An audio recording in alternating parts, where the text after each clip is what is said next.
నమస్తే, welcome to Y News. The news sponsored by Wyra family restaurant, national highway, Tetagunta. నోరూరించే వంటకాలు, అసలైన మసాలా దమ్ముతో అదిరిపోయే నాన్ వెజ్ రుచులు మీకోసం.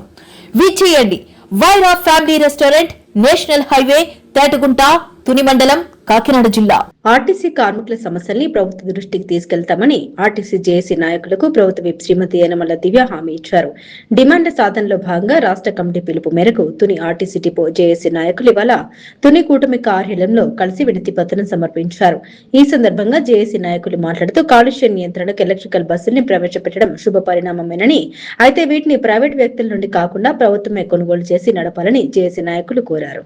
అదేవిధంగా తమ సమస్యలపై తుని పట్టణ డీలర్లు ఎమ్మెల్యే శ్రీమతి యనమల దివ్యను కలిసి వినతి పత్రం అందజేశారు.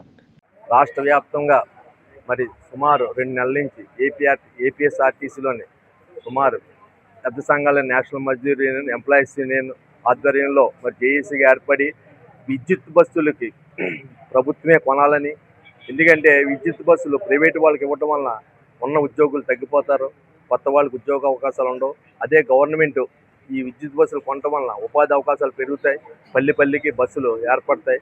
అందువలన మేము జేఏసీగా ఈ రెండో ఉద్యమ కార్యాచరణ భాగంగా ఈరోజు ఒక రాష్ట్ర కమిటీ ఇచ్చిన బుక్లెట్ని గౌరవనీయులైన తుని ఎమ్మెల్యే యనమల దివ్య గారికి ఇవ్వటం జరిగింది. ఏదైతే మరి ఈ జేఏసీగా ఈ విద్యుత్ బస్సులకి మేము మాత్రం వ్యతిరేకం కాదు, విద్యుత్ బస్సులు రావాలి, అది ఆర్టీసీ కొనాలని మా వినాదం. దీని మన గవర్నర్ ముఖ్యమంత్రి గారు మానసపుత్రికైన మరి శ్రీశక్తి పథకాన్ని ఇంకా విజయవంతం చేయడానికి మేమంతా సాయశక్తిగా కృషి చేస్తాం.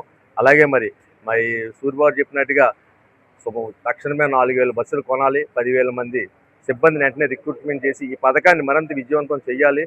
అలాగే మా యొక్క కార్మికుల సమస్యలను కూడా మరి ముఖ్యమంత్రి గారు పరిష్కరించి మాకు న్యాయం చేస్తారని ఆశిస్తాం. రాష్ట్ర వ్యాప్తంగా గత 2 నెలల బట్టి రాష్ట్రంలో జరుగుతున్నటువంటి ఎలక్ట్రికల్ బస్సులను ప్రభుత్వమే నడపాలని, అలాగే అవన్నీ కూడా ఆర్టీసీయే నడపాలని అనేక రకాల కార్యక్రమాలు చేపట్టడం జరిగింది.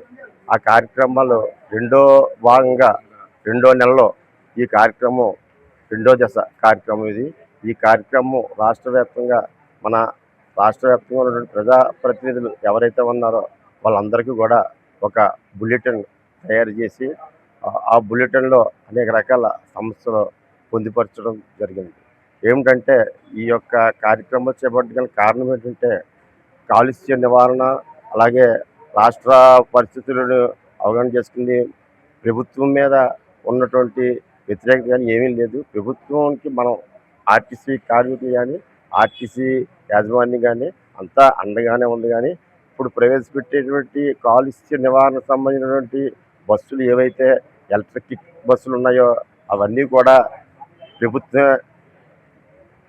ప్రభుత్వమే నడపాలని, అలాగే వాళ్ళలో పనిచేసే వాళ్ళందరూ కూడా ఆర్టీసీ ఉద్యోగులు అయ్యే ఉండాలని, ఆర్టీసీ ఉద్యోగులకి ఇస్తే ప్రజలకు మంచి రవాణా సౌకర్యము కల్పిస్తారన్న ఉద్దేశంతో ఈ కార్యక్రమం ఇప్పుడు ఉన్నటువంటి ఈరోజు 129 డిపోలు ఉన్నాయి, ఆర్టీసీ డిపోలు.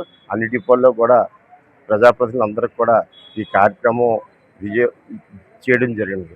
అలాగే శ్రీశక్తి పథకం అమలైంది గత ఆగస్టు నెలలో.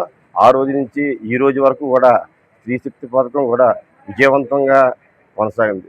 ఇతర రాష్ట్రాల్లాగా ఎటువంటి ఆటంకులు లేకుండా జయప్రదం చేయబడింది. ఎందుకంటే ఆ కార్యక్రమం కూడా శ్రీశక్తి పథకం స్త్రీలందరికీ కూడా మంచి సౌకర్యాన్ని, మంచి రవాణాన్ని ఇవ్వగల కారణం ఏంటంటే ఇప్పుడున్నటువంటి ఉద్యోగులు కానీ, అలాగే మేనేజ్మెంట్ కానీ, మా ఆర్టీసీ ఎండీ గారు కానీ ఇచ్చిన ఆదేశాలన్నీ కూడా చక్కగా అమలు చేయడం వల్ల మహిళలకు ఎటువంటి ఇబ్బంది లేకుండా ఈరోజు ఈ పథకం కూడా జయప్రదం చేయగలిగాం. అలాగే రాబో కాలంలో కూడా ఈ పథకాన్ని ఇంకా జయప్రదం చేయాలంటే, ఈ పథకం ఇంకా ముందుకు వెళ్ళిపోయి ప్రభుత్వానికి మంచి పేరు రావాలంటే 4000 బస్సులను ఇప్పుడు ఉన్నట్టుండి ఆర్టీసీ బస్సు తీసుకోవాలి.